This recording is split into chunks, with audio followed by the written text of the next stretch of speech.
Welcome to Trad Music for Everyone. I am Tom Wadsworth. I will be your guide and project manager on these videos that we're going to create. I'm going to create to help you learn tunes that get played at Minerva House Jams at Union College, whenever that will reconvene, hopefully not too far in the future. So that's it, little introduction to go. Okay, I'm going to trim that too. So it's important at this point to know that the lowest note is sometimes very, very easy to get, and it's just a very little bit of breath. All fingers are down right now.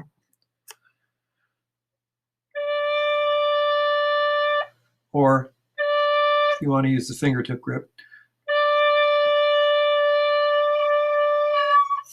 So did you see it here at the end there? I was starting to jump into the upper octave. That could have been because I was leaking. I'm going to just go back to my grip, which is the piper's grip. So a nice steady, but not particularly hard blow to get that first low D.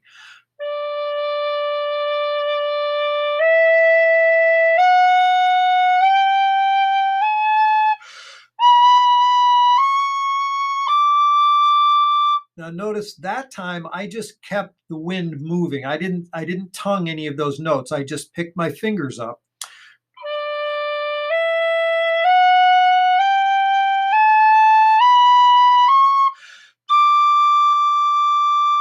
And I'll do the same thing going down.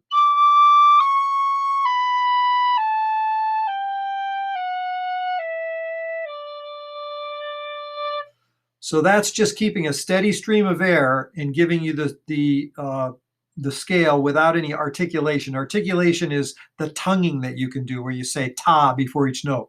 I'll do that real quickly.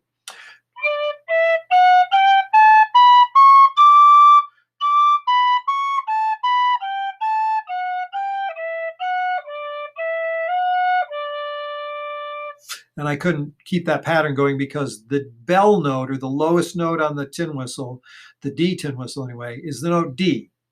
So, all right. Whistle plays the D major scale. You should probably write the names of the notes in the D major scale down, capital letters. They are D, E, F sharp. And if you don't know how to write an F sharp, it's just the letter F, capital F, with a superscript hashtag or number symbol. G is the fourth note of the scale. A is the fifth. B is the sixth. C sharp, same thing, same way you wrote F sharp, except with C as the letter. And then D again, D the octave higher. And what that means is this sound that you've probably heard before.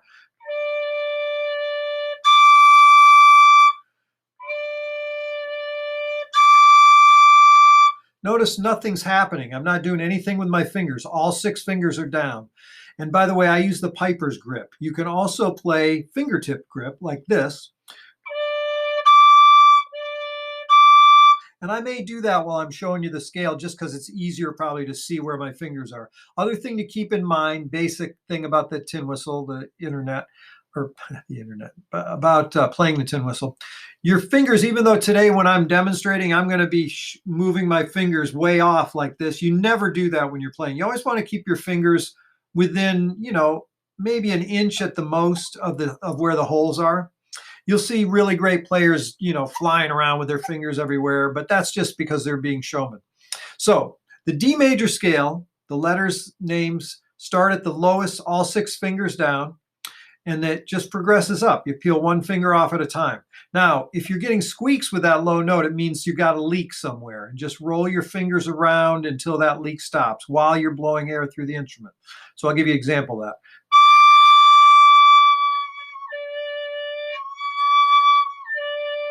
The leak is this finger.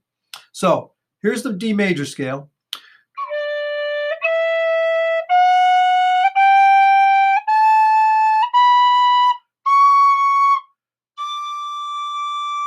So all fingers off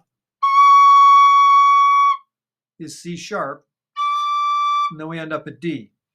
So you should know what those notes are, and you should play them in a different order than that, just linear way, because that almost never happens in music. So, you might play the top note oh, actually work on the difference between the breath that it takes to get that lowest D.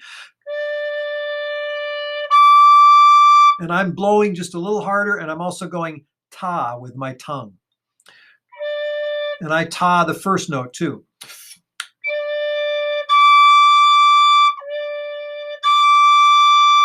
Fingers stay the same. You blow a little harder when you ta, and you jump to the upper octave. I'm going to go from that note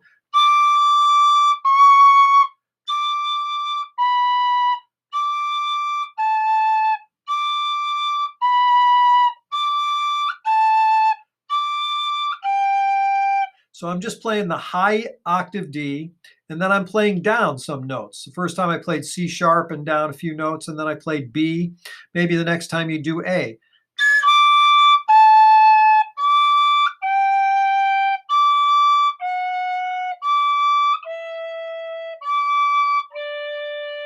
So you're just playing the different intervals that happen when you play different notes in the D scale. What do I mean by interval? Interval is just the name that's given to the distance between any two notes that you play.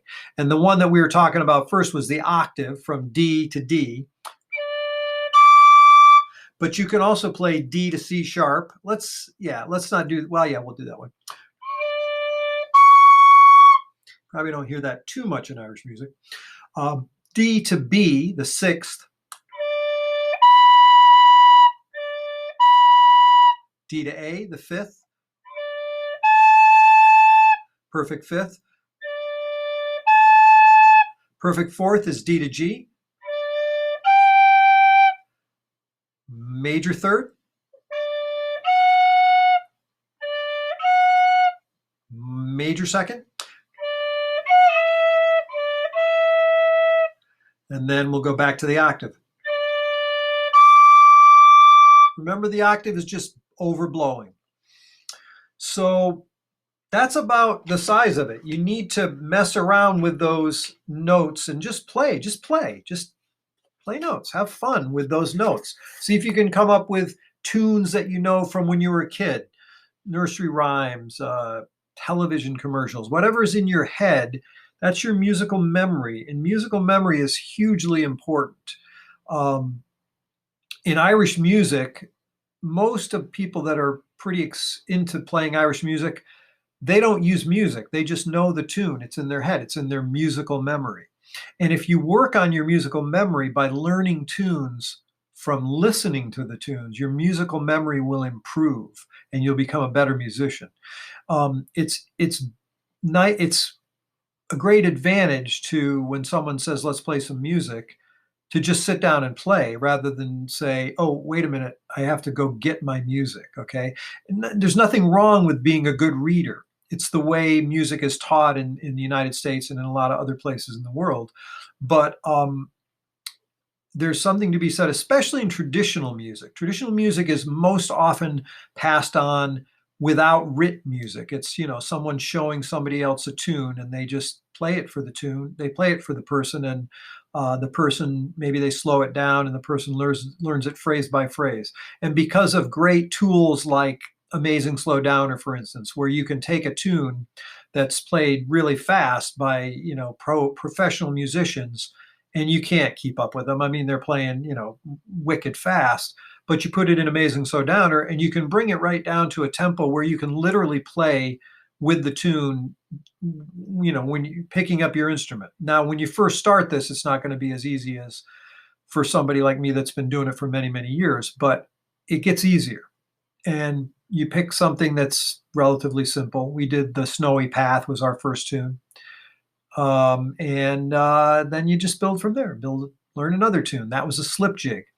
We'll be doing lots of other tunes on this channel. I'm still in my confined space here. I have all right, I'm not going to get in the studio. All right, that's it. So please subscribe to this channel by hitting the subscribe button, and also ring the bell that's just up to the right of that. So when a new video comes out with a new tune or a new, hint on how to play, like kind of that's what this video was, you'll be notified. All right, everybody stay safe, and we will reconvene when we can back at Union. All right, thanks for watching.